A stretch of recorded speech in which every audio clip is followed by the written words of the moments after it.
Hari ini sehat-sehat ya. Bunda selalu berharap kalian selalu sehat dan bahagia.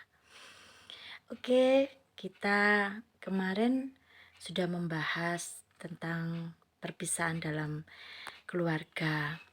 Lalu sekarang kita akan bahas mengapa orang tua kita berpisah.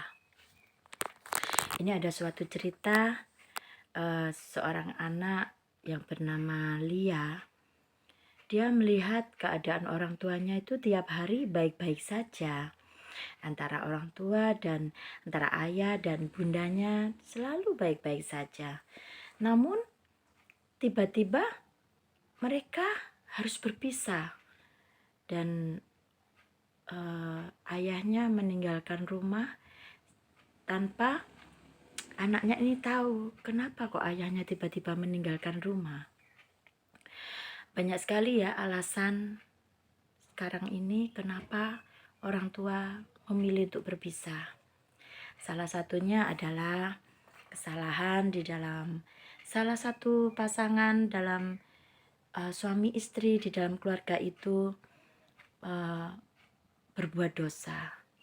Yaitu kadang mereka salah menggunakan seks mereka, nafsu mereka untuk hal-hal yang tidak baik. Dan ini tentunya tidak baik dicontoh untuk anak-anak ya. Karena hal yang sedemikian dapat membuat hati pasangan akan kecewa, luka, sedih, bahkan yang terburuk bisa membuat mental salah satu dari pasangan yang dihianati hancur, dan kemudian banyak mereka lupa bahwa mereka memiliki Tuhan, yang akhirnya kadang mereka harus mengakhiri hidupnya karena rasanya sedih, sakitnya luar biasa, bahkan seperti trauma yang tidak bisa dihilangkan dari pikiran. Bahkan untuk ketemu aja kadang rasanya kayak nggak sanggup karena saking marahnya, saking sakitnya di dalam dada ini. Mungkin dalam keadaan waras orang itu seperti baik-baik saja, happy-happy aja. Tapi ketika mereka sendiri, mereka bisa menangis, bisa menjerit apa yang dia lakukan karena dia mengalami kesedihan yang sangat dalam.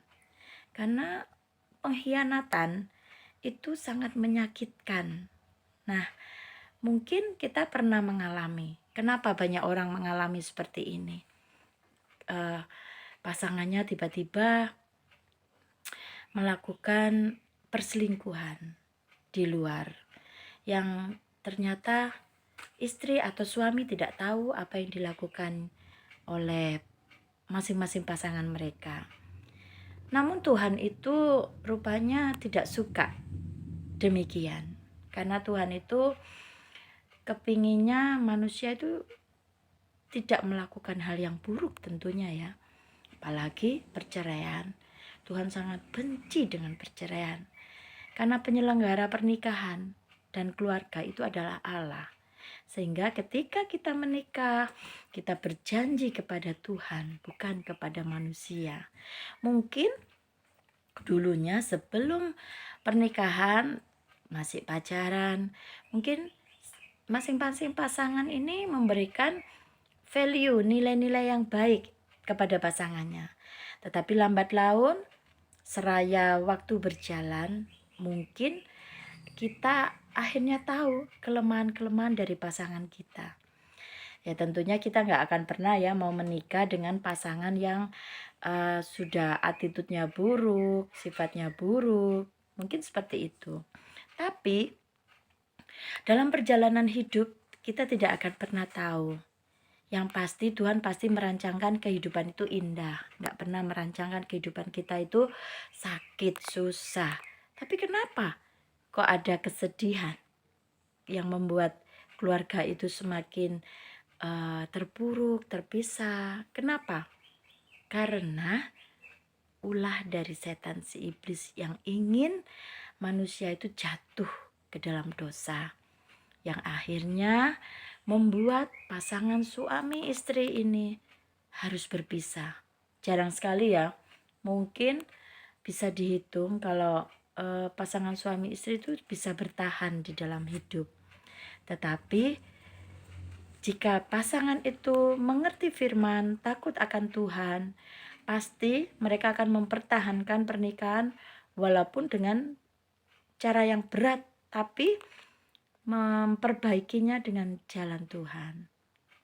Lalu bagaimana kalau ketika keluarga kita mengalami seperti itu?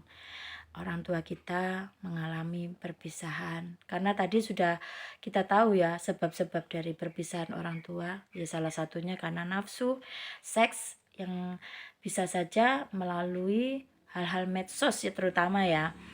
Tiba-tiba wanita pasangan ini atau laki-laki yang sudah punya istri, sudah punya suami DM-an dengan wanita lain, kemudian wanita itu juga menanggapi. Tapi apakah hal ini lumrah di dunia ini? Kalau di dunia yang tidak takut Tuhan pasti lumrah ya. Mereka pasti akan melakukan hal seperti itu. Apalagi yang tidak mau mengenal Tuhan, mereka pasti seperti ini. Ketika pasangannya berselingkuh, pasti dia, tak balas kamu, aku bisa lebih dari kamu pikir aku gak bisa, pasti akan seperti itu. Tapi itu gak disukai Tuhan. Justru Tuhan menginginkan kita kembali bertahan dalam pernikahan itu, karena pernikahan itu gak main-main. Pernikahan itu berjanji di hadapan Tuhan, bukan berjanji di hadapan manusia. Itu yang perlu diingat. Oleh karena itu kita harus berupaya bagaimana yang menurut Tuhan, jangan menurut manusia. Kalau menurut manusia pasti akan perceraian, itu pasti akan terjadi. Karena sakit itu enggak segampang orang yang bilang ngono lho Kak, seperti itu aja loh. Masalahnya kenapa harus dipikir berat? Ya kamu lakukan sama seperti pasanganmu lah sudah. Mungkin itu nasihat yang kurang baik, tetapi kita kembali lagi, kita ini milik Tuhan. Apapun yang membuat rusak di dalam rumah tangga, pasti Tuhan akan hukum sesuai dengan aturan Tuhan. Kita yang sebagai yang disakiti, kita nggak usah untuk membalas. Ngapain? Itu karena sudah ranahnya Tuhan. Kalau toh itu terus dilakukan oleh salah satu pasangan itu, jangan khawatir, Tuhan yang menjamin, Tuhan yang akan menghukum perbuatan dosa mereka. Oleh sebab itu, apa yang harus dilakukan anak? Nah, pembahasan berikutnya kita akan bahas bagaimana kalau tentang perpisahan ini dan bagaimana langkah yang dilakukan oleh anak. Salam Bunda Di.